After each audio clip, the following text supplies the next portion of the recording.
ಈ ನಮ್ಮ GVF corporation ಅಂತ ಹೇಳ್ತೀವಲ್ಲ, ಇಲ್ಲಿ ಇರುವಂತ ಅಧಿಕಾರಿ ನೌಕರರು ಬೇರೆ ಎಲ್ಲೂ ಸಿಗಕ್ಕೆ ಸಾಧ್ಯ ಇಲ್ಲ. ಅಷ್ಟು ಒಳ್ಳೆಯವರು. ವಾಹನ ಸೌಲಭ್ಯ ಕೊಟ್ಟಿಲ್ಲ ಅನ್ನೋ ಕೇಳೋದು, ಆಯ್ತಾ, ಮುಂಬಡ್ತಿ ಕೊಟ್ಟಿಲ್ಲ ಅನ್ನೋ ಕೇಳೋದಿಲ್ಲ, ಇನ್ಕ್ರಿಮೆಂಟ್ ಕೊಟ್ಟಿಲ್ಲ ಅನ್ನೋ ಕೇಳಲ್ಲ, ಏನ್ ಕೊಟ್ಟಿಲ್ಲ ಅನ್ನೋ ಸುಮ್ಮನೆ ಕಟ್ಕೊಳಿಸ್ಕೊಂಡು ಕೆಲಸ ಮಾಡ್ತಾ ಇದ್ದೀವಿ. ನಮಗೆ ಅದೇ ನಮ್ಮ ಮಿತ್ರ ಹೇಳ್ತಾರೆ, ಎಲ್ಲಿ ಕೆಲಸ ಮಾಡ್ತಾ ಇದೀವಿ ನಾವು? GVF ಕೆಲಸ ಮಾಡ್ತಿದೀವ ಅಥವಾ 5 ಕಾರ್ಪೊರೇಷನ್ಗಳಲ್ಲಿ ಕೆಲಸ ಮಾಡ್ತಾ ಇದೀವ? ಐಡಿ ಕಾರ್ಡ್ ಯಾರಿದೆ ನಿಮ್ಮ ಹತ್ರ? BBMP. ಎಷ್ಟು ದಿನ ಆಯ್ತು GVI ಕಾರ್ಪೊರೇಷನ್ ಆಗಿ? ಪರವಾಗಿಲ್ಲ, ನಾವು ಕೇಳೋಣ, ಏನು ಕೇಳಿಲ್ಲ, ಕೆಲಸ ಮಾಡ್ತಾ ಇರ್ತೀವಿ. ಈ ನಮ್ಗೆ ಸಾಕಷ್ಟು ಬರೀ ಈ ಹಾಲಿವುಡ್ ಮೂವೀಸ್ಗಳಲ್ಲಿ ನೋಡ್ತಾ ಇದ್ದೇವೆ ಹಿಂದೆ, ಈ ಬಾಂಡೆಡ್ ಲೇಬರ್ಸ್ನ ಹೆಂಗೆ ಕೆಲಸ ಮಾಡಿಸ್ತಾರೆ ಅಂತ. KGF ನೋಡಿದ್ವಾ? ಈಗ KGF ನೋಡಿದ್ಮೇಲೆ ಗೊತ್ತ ಎಲ್ಲರೂ ನೋಡಿದಿಲ್ಲ, ಅಲ್ಲಿ ಹೆಂಗೆ ಕೆಲಸ ಮಾಡ್ತಿದ್ದಾರೆ, ಇಲ್ಲೂ ಅದೇ ರೀತಿ ಕೆಲಸ ಮಾಡ್ತಿದ್ದಾರೆ. ಅಲ್ಲಿ ಸರಿಯಾಗಿ ಬಟ್ಟೆ ಹಾಕ್ತಿಲ್ಲ, ಈ ಚೆನ್ನಾಗಿ ಬಟ್ಟೆ ಹಾಕ್ತಿದ್ದಾರೆ ಅಷ್ಟೇ. ಏನು ಕೇಳ್ತಾ ಇಲ್ಲ ನಾವು, ಅವ್ರು ಏನ್ ಹೇಳ್ತಾರೆ ಎಸ್ ಅವ್ರಿಗೆ ಅದು ಅರ್ಥ ಆಗಿದೆ. ಇವರು ಕತ್ತೆಗಳ ತರ ಕೆಲಸ ಮಾಡೋದಕ್ಕೆ ರೆಡಿ ಇದ್ದಾರೆ, ನಾವು ಏನ್ ಹೇಳಿದ್ರು ಮಾಡ್ತಾರೆ ಅಷ್ಟೇ. ಈ ಕೆಲಸ ಇಷ್ಟು ಸಮಯದಲ್ಲಿ ಈ ಕೆಲಸ ಮಾಡಕ್ ಆಗುತ್ತಾ ಇಲ್ವಾ ಅಂತ ಯಾವುದೇ ರೀತಿ ಯೋಚನೆ ಮಾಡಲ್ಲ. ಒಂದ್ ಕೆಲಸ ಮುಗಿಯಕ್ಕಿಂತ ಇನ್ನೊಂದು ಮುಂಚೆನೆ ಇನ್ನೊಂದು ರೆಡಿ. ಎಷ್ಟು ಮೇಲೆ ಅವ್ರು ಏನ್ ಹೇಳ್ತಾರೆ, ಓಕೆ ಹೇಳಿದ್ರೆ ಈ ಕೆಲಸ ಆಗ್ಬೇಕು. ಯಾವ ಟೈಮಲ್ಲಿ ಈಗ ಕನಿಷ್ಠ ನಾವು 4-5 ತಿಂಗಳಿಗೆ ಒಂದು ದಿನ ರಜೆ ತಗೊಂಡಿಲ್ಲ, ಶನಿವಾರನೂ ಇಲ್ಲ, ಭಾನುವಾರನೂ ಇಲ್ಲ. ಕಾರ್ಯಕೆಲಸದಲ್ಲಿ ಒಂದಿನ ರಜೆ ಕೊಡ್ತಾರೆ ಭಾನುವಾರ. ನಾವು ಅದಕ್ಕಿಂತ ಕಡೆ ಏನಾಯ್ತು, ಇಷ್ಟು ಯೋಚನೆ ಏನು ನೋಡಿಲ್ಲ.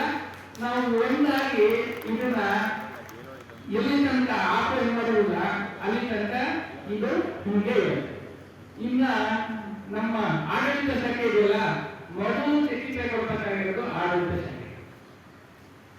ಅಲ್ಲಿ ಯಾರನ್ನ ಅಪಾಯಿಂಟ್ ಮಾಡ್ಕೊಳ್ತಿದ್ದಾರೆ ಅನ್ನೋದ್ರ ಬಗ್ಗೆ ಸ್ವಲ್ಪ ಅರ್ಥ ಆಗ್ಬೇಕು. ಅದು ಯಾಕೆ ಅವ್ರಿಗೆ ಅರ್ಥ ಆಗ್ತಾ ಇಲ್ವೋ, ಯಾರು ಅರ್ಥ ಆಗಬೇಕು ತಗೊಂಡೋಗಿ ಆಡಳಿತ ಶಾಖೆಗೆ ಹಾಕ್ತಾರೆ. ಅವ್ರಿಗೆ ಏನ್ ಗೊತ್ತಿರುತ್ತೆ ರೂಲ್ಸ್ ರೆಗ್ಯುಲೇಷನ್, ಎಷ್ಟು ಜನಕ್ಕೆ ರೂಲ್ಸ್ ಗೊತ್ತಿದೆ, ಮುಂಬಡ್ತಿ ಕೊಡಕ್ಕೆ ಪ್ರಮೋಷನ್ ಕೊಡೋದಕ್ಕೆ ಯಾವ ಇದರಲ್ಲಿ ಇದೆ, ಆಕ್ಟಲ್ಲಿ ಇದೆ, ಏನು ಕ್ರೈಟೀರಿಯಾಸ್ ಏನಿದೆ, ಸೀನಿಯಾರಿಟಿ ಮಾಡೋದಕ್ಕೆ ಏನ್ ಕ್ರೈಟೀರಿಯಾಸ್ ಇದೆ, ಏನು ಗೊತ್ತಿಲ್ಲ. ಅವ್ರಿಗೆ ಏನ್ ಗೊತ್ತು, ಯಾರು ಏನೋ ಹೇಳ್ತಾರೆ ಅದ್ರ ಬಗ್ಗೆ ಮಾಡ್ತಾರೆ.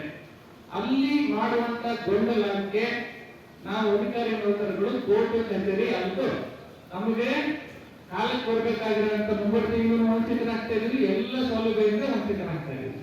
ಜೊತೆಗೆ ನಮ್ಮ ಅಧಿಕಾರಿ ನೌಕರರು ಏನು ನಮ್ಮ ಸ್ನೇಹಿತರ ಮಧ್ಯೆ ಅಣ್ಣ ತಮ್ಮಂತ ಇರ್ತೀವಿ, ಅವರೇ ಅಲ್ಲೋಗಿ ಕೋರ್ಟಲ್ಲಿ ಹಾಕೋದು, ಅಲ್ಲಿ ಕಷ್ಟ ಆಡ್ತೀವಿ, ಇಲ್ಲಿ ಬಂದು ಅವರನ್ನೇ ನೋಡ್ಬೇಕು. ಇದೆಲ್ಲ ಸಮಸ್ಯೆ ಕ್ರಿಯೇಟ್ ಮಾಡ್ತಾ ಇರೋದು ಅಡ್ಮಿನ್. ಈ ಅಡ್ಮಿನ್ ಶಾಖೆಗೆ ಖಂಡಿತವಾಗಿ ಒಂದು ಚಿಕಿತ್ಸೆ ಕೊಡಬೇಕು. ಅವ್ರಿಗೆಲ್ಲ ಅಟ್ಲೀಸ್ಟ್ ತರಬೇತಿ ಕೊಟ್ಟು ಯಾವ ರೀತಿ ನಿರ್ವಹಿಸಬೇಕು ಅಂತ ಹೇಳಿದಂಗೆ ನಮ್ಮ ಕೃಷ್ಣಪ್ಪ ಸರ್ ಹೇಳಿದಂಗೆ ಅವ್ರಿಗೂ ಎಲ್ಲದಕ್ಕೂ ಕಾಲಮಿತಿ ನಿಗದಿಪಡಿಸಬೇಕು, ಅವಾಗಲೇ ಕಮ್ಮಿಂದಾನೆ ಸಿಗುತ್ತೆ. ಈಗ ನಮ್ಮ KS ಆಫೀಸರ್ಗಳಿಗೆ ಪ್ರತಿ ವರ್ಷಕ್ಕೆ ಒಂದಷ್ಟು ಪ್ರಮೋಷನ್ ಕೊಡ್ತಾರೆ. ಹುದ್ದೆ ಇರಲಿ ಇದೆ ಅಲ್ಲಿ, ಅದೇ ಹುದ್ದೆಯಲ್ಲಿ ಉನ್ನತೀಕರಿಸಿ ಕೊಡ್ತಾ ಇರಲಿ ಪದೋನ್ನತಿ ಅಂತ ಕೊಡ್ತಾರೆ. ನಮ್ಗೆ ಆ ರೀತಿ ಬೇಡ. ಇರೋ ಖಾಲಿ ಇರೋ ಜಾಗಕ್ಕೆ ಪ್ರಮೋಷನ್ ಕೊಡಕ್ಕೆ ಏನು ಸಮಸ್ಯೆ? ದಯಮಾಡಿ ಇದನ್ನೆಲ್ಲ ನಾವು ಖಂಡಿಸಬೇಕು, ವಿರೋಧಿಸಬೇಕು. ಈಗಿರುವಂತ ನಮ್ಮ ಬಲಿತ ಏನು ಸಂಘ ಇದೆ, ಈಗ ನಾವು ವಿರೋಧಿಸಿದ್ರೆ ನಮ್ಮ ವರ್ಕಿಂಗ್ ಎನ್ವಿರಾನ್ಮೆಂಟ್ ಬದಲಾವಣೆ ಆಗುತ್ತೆ. ಅಟ್ಲೀಸ್ಟ್ ನಾವು ಸುಮಾರು ಒಂದು ಅರ್ಧ ನಮ್ಮ ಸರ್ವಿಸ್ ಮುಗಿಸಿ ಮುಂದೆ ಬರುವ ಪೀಳಿಗೆಗಾದ್ರೂ ಒಂದು ಒಳ್ಳೆ ವರ್ಕಿಂಗ್ ಎನ್ವಿರಾನ್ಮೆಂಟ್. ನಮ್ಮ ಕಾರ್ಪೊರೇಷನ್ ಲೆವೆಲಲ್ಲೇ ಇದೆ, ಕಾರ್ಪೊರೇಟ್ ಲೆವೆಲ್ಗೆ ಹೋಗ್ಬೇಕು. ಅದು ಹೋಗ್ಬೇಕು ಅಂದ್ರೆ ನಾವೆಲ್ಲ ಒಟ್ಟಾಗಿ ಹೋರಾಟ ಮಾಡಬೇಕು. ದಯಮಾಡಿ ಯಾವುದೇ ಹೋರಾಟಕ್ಕೆ ಕರೆ ಕೊಟ್ಟರು ತಾವೆಲ್ಲ ಏನು ಈ ರೀತಿ ತಮ್ಮ ಬೆಂಬಲ ಕೊಟ್ಟಿದ್ದೀರಾ ಅದೇ ರೀತಿ ಕೊಡಬೇಕು ಅಂತ ಕೇಳಿ ನಾನು ಮಾತು ಮುಗಿಸ್ಕೊತೀನಿ. Thank you.